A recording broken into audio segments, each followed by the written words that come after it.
8.9, let's do some more improper integrals. So these are, at this point, kind of integrals where one of the boundaries is infinity, right? So you're kind of going from value I to infinity, and you're trying to see what you get. We kind of said as a setup, kind of as a given, polynomial kind of stuff, right? General exponential kind of stuff, and e to the x or whatever, anything that kind of is growing and getting bigger as you go out to the right, is just going to give you an infinite area. So that's not super interesting. It would still work if you did it using these techniques. You just would get an infinity, and it would be kind of boring. So this is interesting if we look at instead stuff like this, right? So this is kind of a variation on a 1 over x. This is sort of 3 over 4x.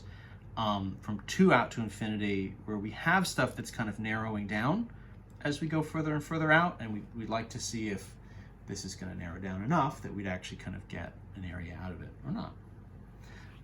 So the move is just to rewrite it using a limit. So all I want to do is I want to just sort of pop that infinity out of the top. Let's do the limit. So if it's the top, we'll use b, right? So b goes to infinity. So now I'm going from 2 to b, right? This quick, just sleight of hand. 3 over 4x, this is really just like 3/4 x to the minus 1, right? dx, I'll just sort of do a quick kind of rewrite. This antiderivative, right? What's the antiderivative for x to the minus 1? Well, it would be natural log of x, right? The absolute value of x. 3/4 is just kind of hanging out. 3/4 is really just along for the right at this point. So then this is going to run from 2 to b, right? Okay, that's all well and good. So let's sub it in, and then we'll do the limit at the end. So let's do our limit. That's just kind of along for the ride. B goes to infinity.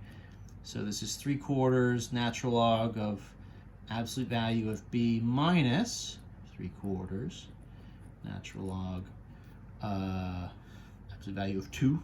Natural log of 2. That's fine.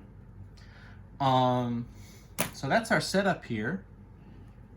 I maybe should have picked 1 as our starting place in this interval, of course, because natural log of 1 is 0. Would have cleaned this up a little bit, but it doesn't really matter. We're still gonna get the same kind of answer, and that works. So what are we gonna get? So b goes to infinity. So then this becomes for us 3/4 times the natural log of infinity. So we have to talk about what that's gonna give us.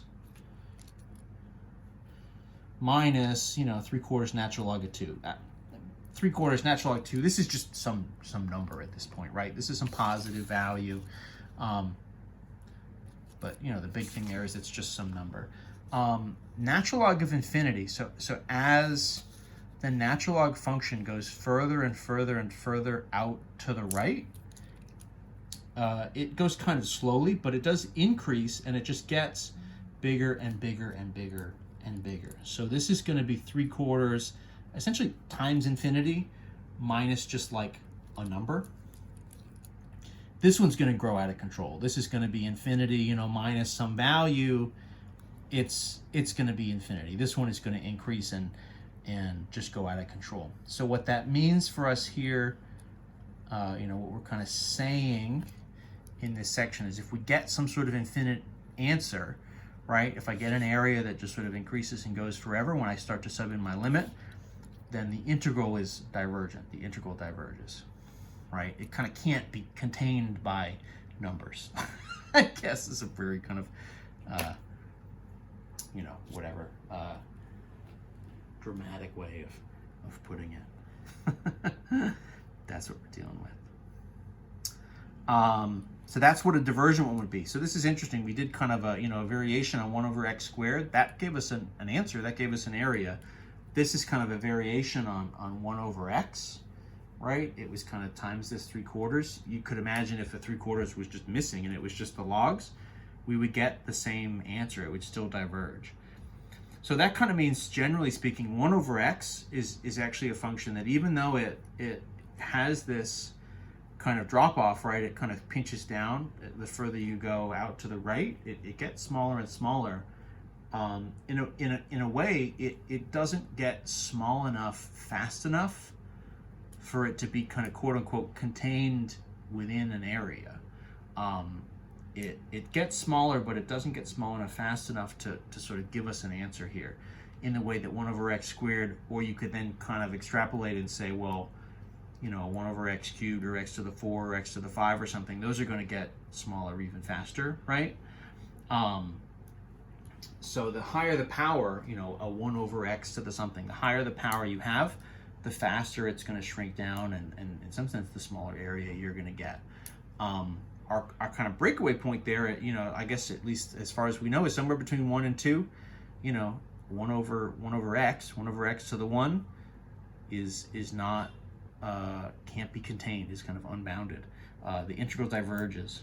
But an x squared, 1 over x squared, seems like it would contain and would give us some sort of area. So there's an interesting kind of compare and contrast there. The book talks about that a little bit. You could kind of run some experiments. You could do what would split the difference, right? 3 halves, 1 and a half. 1 over x to the 3 halves. That would be kind of an interesting one to sort of have in between and look and see if kind of halfway between x to the 1 and x to the 2, if you would start to get something that would give you an area, or if that would still be uncontained. Maybe a good problem for a quiz, who's to say. I kind of rambled there for a minute. I'm going to pause this video now, and I'm going to do a couple more examples in the next one.